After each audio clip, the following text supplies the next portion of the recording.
آپ حدیث پاک سنیں گے اور اس حدیث پاک کے جو خوبصورت پہلو ہیں اس پر آپ غور کریں گے۔ حضرت سیدنا سہل بن سعد انصاری رضی اللہ تعالیٰ عنہ فرماتے ہیں ہم نبی پاک علیہ السلام کی خدمت میں حاضر تھے تو ایک شخص قریب سے گزرا، تو حضور نے اپنے پاس بیٹھے ہوئے ایک شخص سے فرمایا اس کے بارے میں تیرا کیا خیال ہے؟ تو اس نے عرض کی حضور یہ بڑا لوگوں میں معزز آدمی ہے، بڑا اس کا اکرام ہے۔ ہوتے ہیں نا لوگ سیاسی ہیں، سماجی ہیں، بڑی اتھارٹی رکھتے ہیں، بڑے سردار ہیں، بڑے چودھری، حضور اس کا بڑا مقام ہے۔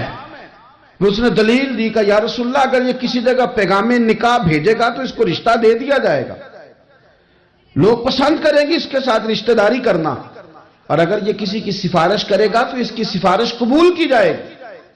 تھوڑی دیر گزری تو رسول کریم صلی اللہ تعالی علیہ وآلہ وسلم کے قریب سے ایک دوسرا آدمی گزرا، تو حضرت سہل بن سعد رضی اللہ تعالیٰ عنہ فرماتے ہیں کہ نبی پاک علیہ السلام نے اسی پاس بیٹھے ہوئے شخص سے فرمایا کہ اس شخص کے بارے میں تیرا کیا خیال ہے؟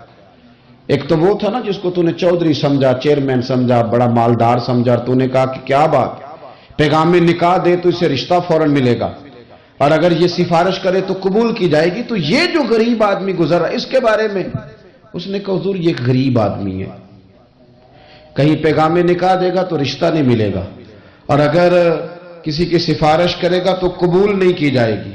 یہ ایک سیاسی سماجی ہے، قد کاٹ والا ہے، برادری قبیلے میں نام رکھتا ہے، اس کی سفارش بھی سنی جائے گی، رشتہ بھی ملے گا، لوگ اس کی بات بھی سنیں۔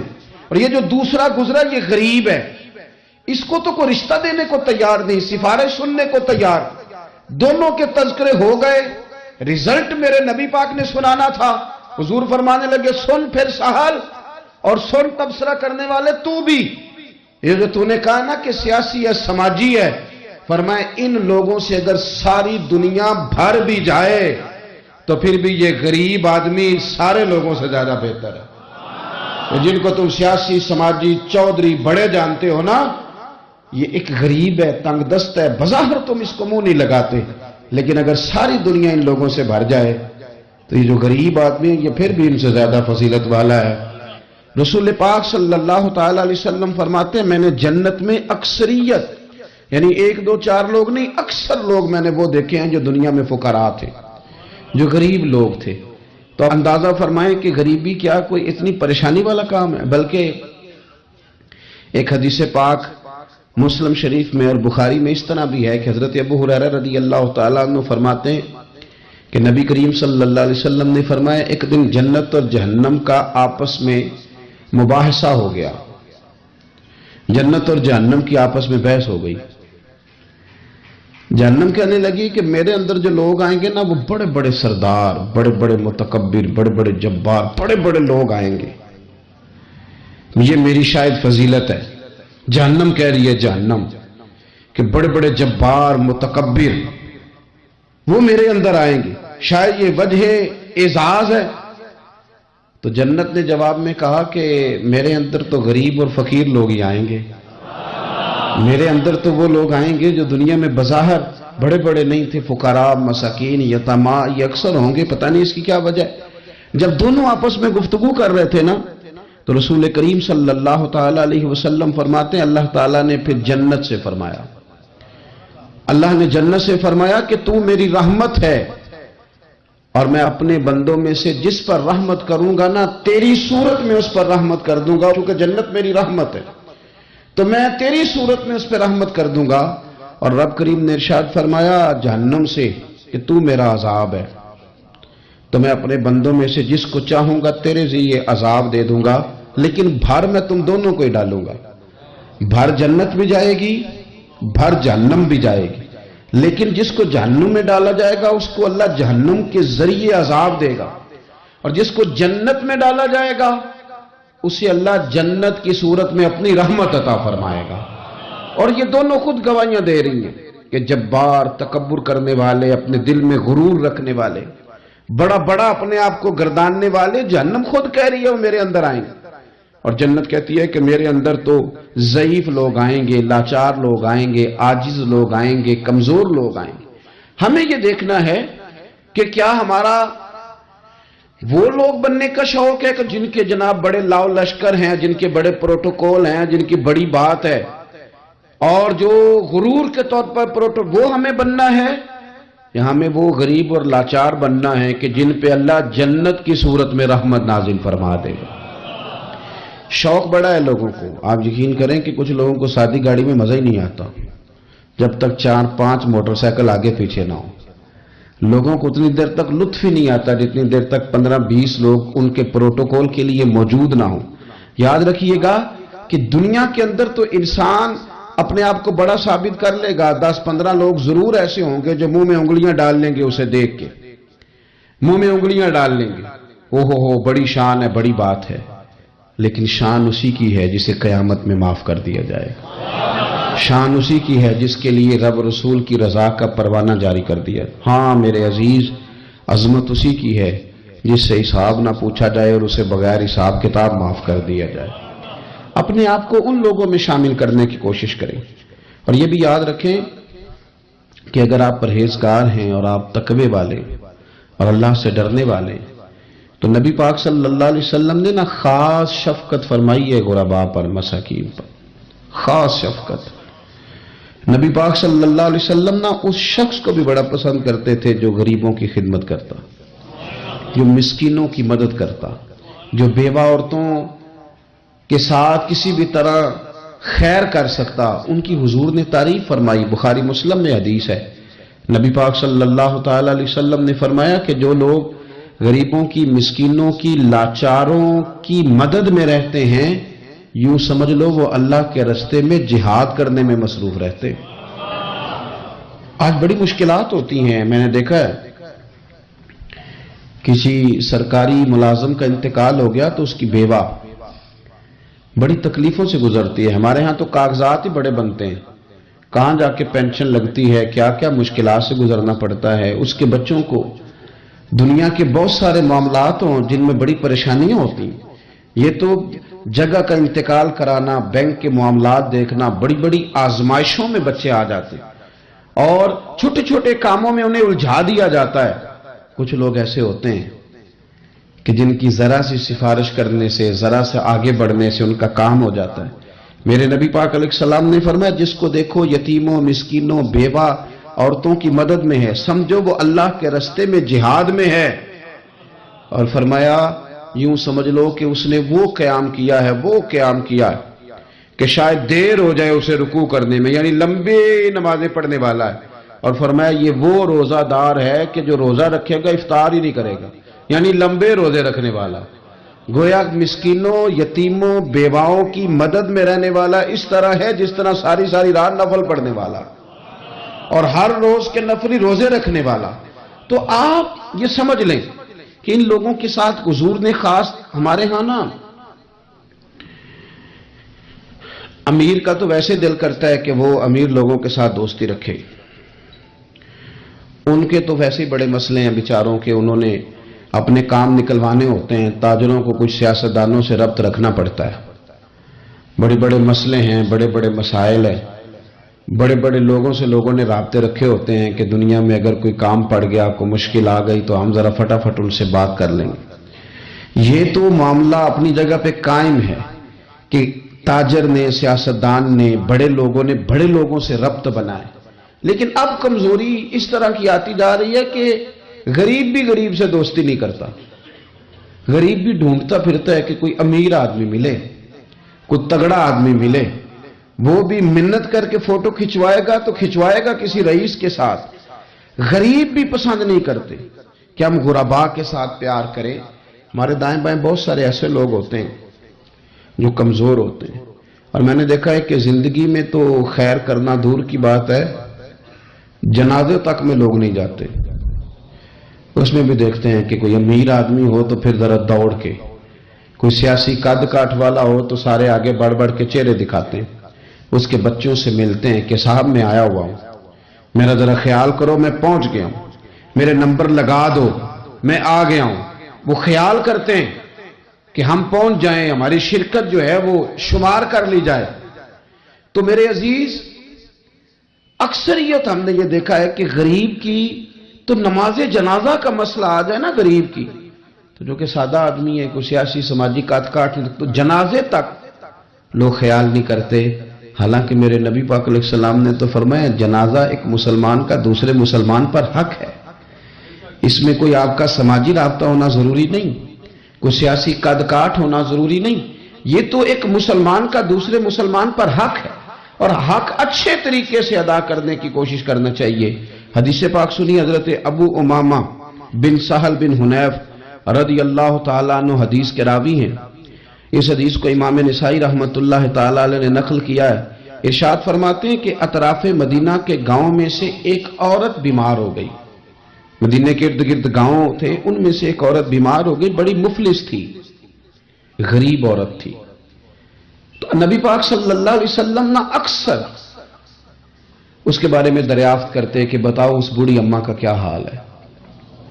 ہمارے ہاں بھی خبریں آتی ہیں اخباروں میں، پوچھا جاتا ہے، لیکن کب؟ جب کسی بڑے آدمی کو کھانسی بھی لگ جائے، فلاں صاحب کو زکام ہو گیا اور ان کو فوری طور پر فلاں جگہ منتقل کر دیا گیا اور سیاسی اور سماجی سرگرمیاں انہوں نے معطل کر دی، تو یہ خبر سب جگہ بریک ہوتی ہے، اس کو فوری طور پر آگے بڑھانے کی کوشش کی جاتی۔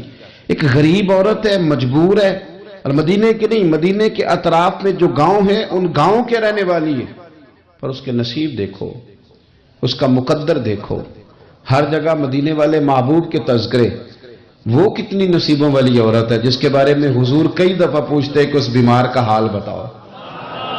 بظاہر اس کا کوئی سیاسی، سماجی، مالی قد کاٹ نہیں، لیکن یوں لگتا ہے کہ اس کا قد حضور کی تیمارداری کی برکت سے جب نبی پاک نے اس کا پوچھا ہوگا تو یوں لگتا ہے اس کا قد آسمانوں کے برابر چلا ہو گیا، آسمانوں کے برابر چلا گیا ہوگا۔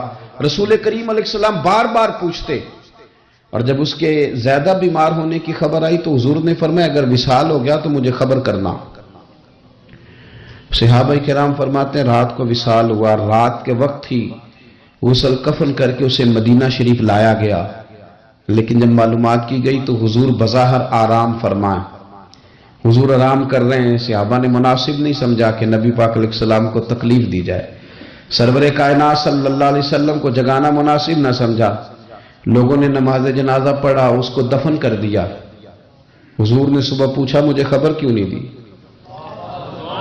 بڑے جنازے ہو کے گزر گئے، بڑے لوگ تھے جو چلے گئے، لیکن یہ کتنی نصیبوں والی ہے کہ حضور نے فرمایا مجھے بتایا کیوں نہیں؟ اب مجھے بتاؤ۔ او یارو ذرا غور کرنا، ساری دنیا گنبد خضرا پر، ساری دنیا حضور کی بارگاہ میں سلامی دینے، اور میرے نبی کریم صلی اللہ علیہ وسلم نے کیا فرمایا؟ فرمایا مجھے بتاتے نہیں اس کی قبر کہاں ہے؟ یعنی حضور قبر کا پتہ پوچھے محبوب؟ حضور تو ویسے کسی جگہ قریب سے گزر جائے نا تو اعلیٰ حضرت فاضل بریلوی فرماتے ہیں وہ جس سمت آ گئے ہیں کوچے بسا دیے ہیں، وہ تو علاقہ ویسے ہی مہک جاتا ہے، بس جاتا ہے۔ حضور قبر کہاں ہے؟ اس کا کوئی سیاسی قد کاٹ ہے؟ یہ کوئی بہت بڑے قبیلے کی ہے؟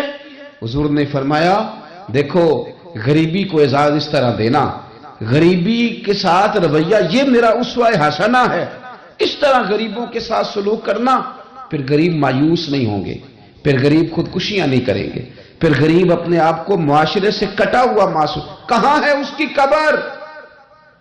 یا رسول اللہ اس قبرستان میں یہ قبر ہے، یہ میرے نبی پاک کا اعزاز ہے، یہ حضور کا اعزاز ہے۔ ویسے تو دوسرا جنازہ جائز نہیں، اگر وارث جنازہ نہ پڑھے تو پھر دوسرا جنازہ پڑھا جا سکتا ہے، لیکن حضور تو وارث ہے نا اپنی ساری امت کے۔ تو نبی پاک قبر پہ کھڑے ہوئے، فرمایا بناؤ صفے، میں دوبارہ جنازہ پڑھانا چاہتا ہوں۔ ایک دیہات میں رہنے والی مفلس عورت، ایک دیہات میں رہنے والی غریب عورت، وہ بی بی کہ جس کا کوئی بظاہر لمبا چوڑا نام نہیں، کوئی بڑے القابات سے پکارا نہیں جاتا، حضور نے 4 تکبیروں کے ساتھ امام نسائی نے لکھا ہے دوبارہ جنازہ پڑھا ہے، اور لوگوں کو بتایا کہ اس طرح کر کے اگر تم غریبی سے پیار کرو گے نا، ان کی مہک نے دل کے غنچے کھلا دیے ہیں، وہ جس راہ چل دیے ہیں، کوچے بسا دیے ہیں۔ اور کیا خوبصورت انداز ہے فاضل بریلوی کا، کہنے لگے کہ میں مجرم ہوا کا مجھے ساتھ لے لو، کہ رستے میں ہیں جا بجا تھانے والے۔ حضور آپ مہربانی کریں، ایک دفعہ تشریف لائیں، میرا بازو پکڑ کے مجھے گزار دیں۔ وہ کتنی نصیبوں والی ہے کہ بن بلائے ہی محبوب اس کی قبر پہ پہنچ گئے ہیں۔ آپ جب تھوڑا تھوڑا نا، زیادہ نہیں تو اپنے ملازمین کے ساتھ ہی، زیادہ نہیں تو جو آپ کے تحت لوگ ہیں ان کے ساتھ ہی ہمارا رویہ ٹھیک ہو جائے۔ ایک صحابی نے ایک دفعہ پوچھ ہی لیا کہ یا رسول اللہ صلی اللہ علیہ وسلم، میرا ملازم بڑی ہی غلطیاں کرتا ہے، میرا غلام بڑی غلطیاں کرتا ہے، تو کتنی کو دفعہ معاف کروں؟ کتنی کو غلطیاں ایک دن میں کو کر سکتا ہے؟ 2 دفعہ کر لے گا، 3 دفعہ بھول جائے گا۔ سوال پوچھا نا کہ یا رسول اللہ صلی اللہ علیہ وسلم، میرا غلام بڑی غلطیاں کرتا ہے تو کتنی دفعہ معاف کروں؟ تو نبی پاک علیہ السلام نے فرمایا اگر تو نے گنتی کر کے گویا پوچھا ہے تو چلو تجھے اسی طرح ہی بتا دیتے ہیں، حضور کتنی دفعہ معاف کروں؟ فرمایا چل ایک دن میں 70 بار تو معاف کیا ہی کرنا۔ حالانکہ 70 غلطیوں کو دن میں نہیں کر سکتا، کر نہیں سکتا، اس نے شمار کر آخر کتنی کو دفعہ معاف کروں؟ نبی پاک صلی اللہ علیہ وسلم نے فرمایا 70 دفعہ تو معاف کر ہی دیا کر۔ 70۔ حضرت ابو مسعود رضی اللہ تعالیٰ عنہ فرماتے مجھے کسی بات پہ غصہ تھا اور میں اپنے غلام کو مار رہا تھا، پیٹ رہا تھا، اور بار بار میں اس پر سختی کر رہا تھا۔ دور سے حضور نے دیکھا اور آوازیں دی، قریب جب حضور پہنچ گئے تو نبی پاک علیہ السلام نے ایک جملہ کہا، فرماتے ہیں پھر دوبارہ میں نے کبھی اپنے غلام پہ ہاتھ نہیں اٹھایا۔ اللہ کے رسول فرمانے لگے جتنا تجھے اس پر اختیار ہے نا، میرے رب کو اس سے کئی گنا بڑھ کے تیرے اوپر اختیار ہے۔ اگر آج اللہ تعالیٰ نے یہ تقسیم کر دی ہے کہ کسی کو تمہارا ملازم بنا دیا ہے، کسی کو تمہارے ماتحت کر دیا ہے، تو اس کا معنی یہ تو نہیں کہ تم اب اس سے پیار کرنا چھوڑ دو، اس پر شفقت کرنا چھوڑ دو۔ رسول کریم صلی اللہ تعالیٰ علیہ وآلہ وسلم نے ارشاد فرمایا کہ جتنا اختیار تمہیں اس پر ہے نا، اس سے کہیں بڑھ کر، اس سے کہیں بڑھ کر اللہ تعالیٰ کو تم پر اختیار ہے۔ مالدار لوگ توجہ کریں میری بات پر، غور کریں۔ اللہ نے مالداروں کو جو دیا ہے تو ان کی محنت کی وجہ سے نہیں دیا، محنت مزدور تم سے بڑھ کے کرتا ہے، اوور ٹائم لگاتا ہے۔ خدا نے نا اپنے فضل سے دیا ہے۔ میرے ایک بزرگ دوست ہیں، سادے آدمی ہیں، تو ان کی ایک بات میرے نا دل میں بیٹھ گئی۔ سادے لوگوں کی بات ہے، سادی سی، میں کوئی یہ نہیں آپ کو کہہ رہا کہ یہ کوئی قرآن و سنت کا معاملہ ہے، لیکن ہمارے جو سادے لوگ ہوتے ہیں نا دیہات کے، کئی دفعہ وہ سبق بڑا عمدہ پڑھاتے ہیں، تو کسی شخص کے ساتھ ان کا کوئی تھوڑا بہت اس کے ساتھ مدد کا رشتہ تھا، اس سے کچھ پیار کرتے تھے، تو کسی وجہ سے ناراضگی ہو گئی، تو کسی نے ان سے کہا کہ اب چھوڑ دیں، آپ کا اس نے اتنا دل دکھایا، تو کہنے لگے نہیں میں چھوڑوں گا نہیں، میں دیتا رہوں گا۔ کیوں؟ کہنے لگے اس لیے کہ میرے دل میں بات بیٹھ گئی ہے کہ پتہ نہیں اللہ کدے نصیبہ نہ دیندہ ہے، تو یہاں سے کوئی کھا جائے، کسی کی مدد ہو جائے۔ آپ کے ہاں اگر ماتحت کچھ لوگ ہیں، آپ کو کسی کی مدد کرنی پڑتی، تو اگر آپ کا یہ ذہن بن گیا نا کہ میں صاحب ہوں اور میں انہیں دیتا ہوں اور میری وجہ سے کام چلتا ہے اور میری تنخواہ سے چولہا جلتا ہے، تو آپ نے بڑی چھوٹی سوچ پیدا کر لی ہے، اب کمزور ہو گئے۔ اگر آپ نے یہ سوچ لیا نا کہ میں کسی کو اپنے آفس سے، اپنی مل سے نکال دوں گا تو شاید اسے کہیں اور نوکری نہیں ملے گی، تو آپ چھوٹے آدمی، آپ نے کمزور سوچ رکھی۔ حدیث پاک سنیں گے تو دل ٹھنڈا ہوگا۔ اسے بھی امام بخاری نے لکھا ہے، حضرت مصعب بن سعد رضی اللہ تعالیٰ عنہ روایت کرتے ہیں کہ ایک مرتبہ نا حضرت سعد بن ابی وقاص رضی اللہ تعالیٰ عنہ کے دل میں خیال آیا، مالدار آدمی تھے نا حضرت سعد بن ابی وقاص اور بڑے جرنیل تھے، تو دل میں خیال آیا کہ دیکھو نا اللہ تعالیٰ نے ہمیں غریبوں پر فضیلت دے دی ہے مال و دولت کی وجہ سے۔ خیال آ جاتا ہے نا، تو دیکھو جی مطلب میرے پاس پیسے ہیں، مجھے اللہ نے دیا ہوا ہے، خیال آ گیا۔ حضرت مصعب بن سعد رضی اللہ تعالیٰ عنہ فرماتے ہیں ان کے دل میں خیال آیا، دل میں خیال آیا کہ دیکھو اللہ نے پھر ہمیں فضیلت والا بنایا، تو اسی لیے اللہ نے ہمیں پیسے دیے نا، اللہ نے ہمیں کچھ بنایا تو پھر ہی اللہ نے دولت زیادہ دی ہے نا۔ تو فرماتے ہیں نبی کریم صلی اللہ تعالی علیہ وسلم نے ان سے فرمایا یاد رکھو تمہیں نا تمہارے کمزور اور غریب لوگوں کے وسیلے کی وجہ سے روزی دی جاتی ہے۔ تمہیں امیروں تمہیں جو نوازا جاتا ہے نا، تو یہ غریبوں کے صدقے، ضعیفوں کے صدقے، کمزوروں کے صدقے، یہ ان غریبوں کے صدقے تمہیں نوازا جاتا ہے، اور پھر تمہارے ذمہ لگایا جاتا ہے کہ تم نے زکوٰۃ دینی ہے، تم نے صدقات دینے ہیں، تم نے ان پر خرچ کرنا ہے، تمہیں ان کے صدقے مل رہا ہے، ان کے صدقے۔ ایک سوچ یہ ہے کہ اللہ نے مجھے مال دیا تو کسی وجہ سے دیا ہے، اور ایک سوچ یہ ہے کہ میری فیکٹری میں پتہ نہیں کون سا غریب لوگ ہے جس کی وجہ سے فیکٹری چل رہی ہے، ایک سوچ یہ ہے کہ پتہ نہیں میرے آفس میں کون سا ایسا شخص ہے جس کی وجہ سے نظام چل رہا ہے، اور ایک سوچ یہ ہے کہ میں جاگیردار ہوں تو پتہ نہیں کون سا کسان ہے جو میرے پاس کام کرتا ہے تو اس کی وجہ سے اللہ مجھے بھی روزی دیتا ہے۔ نبی پاک صلی اللہ علیہ وسلم نے امیروں کو یہ سوچ بنانے کا کہا کہ یہ سوچ بناؤ کہ ہمیں رب جو دیتا ہے وہ کمزوروں کے صدقے دیتا ہے، وہ غریبوں کے صدقے دیتا ہے۔ اگر یہ ذہن بن جائے، دیکھیں نا، یہ کاریگر ہے اور یہ اچھا نظام چلانے والا ہے، ایڈمنسٹریٹر بہت اچھا ہے، مینیجر بڑا اچھا ہے، یہ نکل گیا تو خرابی ہوگی۔ ایک ذہن یہ ہے، اور اگر ذہن یہ بن جائے کہ یہ بندہ غریب ہے، یہ مجبور ہے، یہ تنگ دست ہے، اس کے چھوٹے چھوٹے بچے ہیں اور مجھ سے تنخواہ لے کے جاتا ہے تو اس کا کام چلتا ہے، اگر یہ چھوڑ کے چلا گیا نا تو ہو سکتا ہے جو اس کے ذریعے رزق آتا ہے وہ نہ آئے۔ اگر یہ ذہن سازی بنے تو پھر میرا خیال ہے کوئی بھی امیر آدمی کسی غریب کو رسوا نہیں کرے گا، پھر کوئی بھی کسی کے لیے اس طرح کے لفظ ادا نہیں کرے گا کہ جس کے اس کی عزت نفس مجروح ہو۔ ہم اگر یہ تھوڑا تھوڑا کر کے رویہ اپنے دلوں کے اندر پیدا کرنا شروع کر دیں اور تھوڑی تھوڑی محبت کو بڑھانے لگے تو آہستہ آہستہ ہمیں محسوس ہوگا کہ ہم کوئی ظرف کو اونچا لے گئے ہیں، ہمارے دلوں کو اللہ نے نرم کر دیا ہے۔ ہمارے ہاں نا سوسائٹی میں کچھ سیاسی سماجی لوگ ہیں جن کی سفارش چلتی ہے، جو نامی گرامی ہوتے ہیں، جو علاقے کے معروف لوگ ہوتے ہیں، جو اشراف اپنے آپ کو سمجھتے ہیں، قبیلوں کا بڑا جانتے ہیں۔ وہ یاد رکھیں کہ اگر تو وہ قبیلے کے بڑے اس طرح بنے ہوئے ہیں کہ وہ لوگوں کے ساتھ پیار کرتے ہیں تو پھر تو ان کا اجر زیادہ ہے، لیکن اگر وہ بڑے بنے ہیں اور اس رنگ میں بڑے بنے ہیں کہ وہ تکبر میں آ گئے ہیں، اس رنگ میں بڑے بنے ہیں کہ انہوں نے غلط سیاستیں کی ہیں، انہوں نے قوم کا مال کھایا ہے، وہ اس طرح سے اقتدار کے ایوانوں تک پہنچے ہیں کہ انہوں نے پھر کچھ نہیں دیکھا کہ مجھے کچھ خریدنا پڑ رہا ہے کہ کچھ بیچنا پڑ رہا ہے۔